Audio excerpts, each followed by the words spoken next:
Hey, to all my hustlers out there, and welcome to the Entrepreneur Hustle's 30-day Hustle Harder Challenge. All of us collectively, we're working harder, we're building habits because, like it or not, the midpoint of 2020 is here, and we are not going to let it knock us out.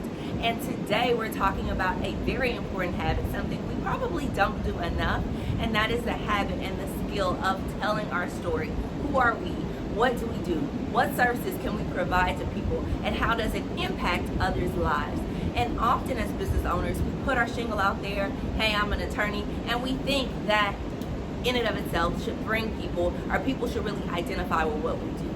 But often our title alone is just too broad. People don't understand it. And when they need the services, they reach out to whoever at the top of their mind, to whoever is in their Rolodex or at their fingertips when they need the service. So we have to continually, again and again and again, tell our story and make sure that it connects with the people when they need the services, right? And so we see commercials all the time, and sometimes they're poignant and they may be memorable, but that's really just someone, a company, bragging on what they do, bragging on the services they provide. And yes, you do want to under-promise and over-deliver, but you still have to tell your story. And we forget that sometimes. So let's talk about ways that we can build habits to always be telling our story. And I think LinkedIn is a great way to start telling our stories. It can be in small little tidbits. It does not have to be you bragging. It does not have to be you over-promising. It could just be you telling your experience in whatever it is you do. Maybe it's a customer you service. Maybe it's a question you address. Maybe it's just something that hit your mind that may be a real benefit to someone who needs it at the time. In these little ways, we can begin to tell our story, tell what we do, and constantly remind our audience, constantly remind potential clients or potential fans, potential cheerleaders, hey, I know it may sound like I'm just me, for example, a business attorney, but every day I might help people figure out ways to grow their business. I might help people figure out ways to protect their business. And telling stories like that means a heck of a lot more than just the title. So what do you do every day, and how do you help people, and how can you communicate that to people on a continual basis, not just a one time, here's a success story, but here are questions I'm addressing on a daily basis. Here are problems I'm working with people to solve. It may not be an instant solution. It may be every day for the past month, I've been working on this particular problem with a client. Let's talk about how we did it. Case studies are a great way to do it. Now, case studies is a fancy way to tell an individual story of success, right? So case story sounds fancy, but telling a story from beginning to end as far as how you impacted someone with the services or products that you provide. It can just be, hey, I met someone 6 months ago, they had this problem, and we started working on how to figure it out. Now we're fast forwarding 6 months, and here is where they are. Certainly they've seen these results. Certainly they have this appreciation for my service. How can I turn that same problem-solving solution to focus in on your business?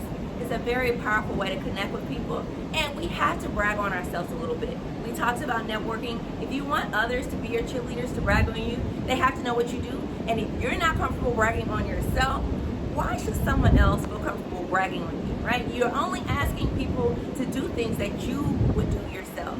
So take some time, think about ways you really impacted people with your product or service, and tell that story, share it. It could be in little clips.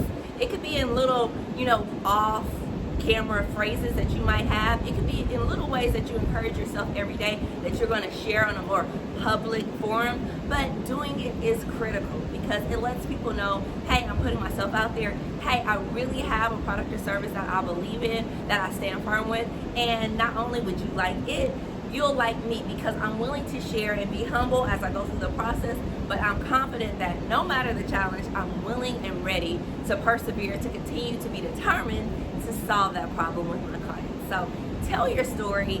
Maybe it's in a big, long, commercial type expression, or maybe it is more just personal. Here's a little answer to the question that I was faced with today.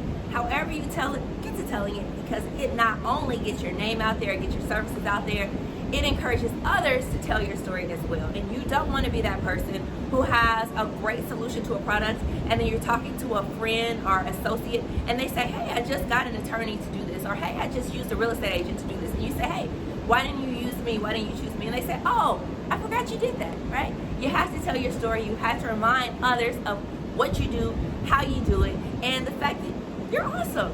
So don't be afraid to say it. Make sure you like, share, and subscribe to the Entrepreneur Hustle and join us on our 30-day Hustle Harder Challenge. We're going to hit it. When it comes to the midpoint of 2020, we're going to be running, and I want you running with us. Thanks so much.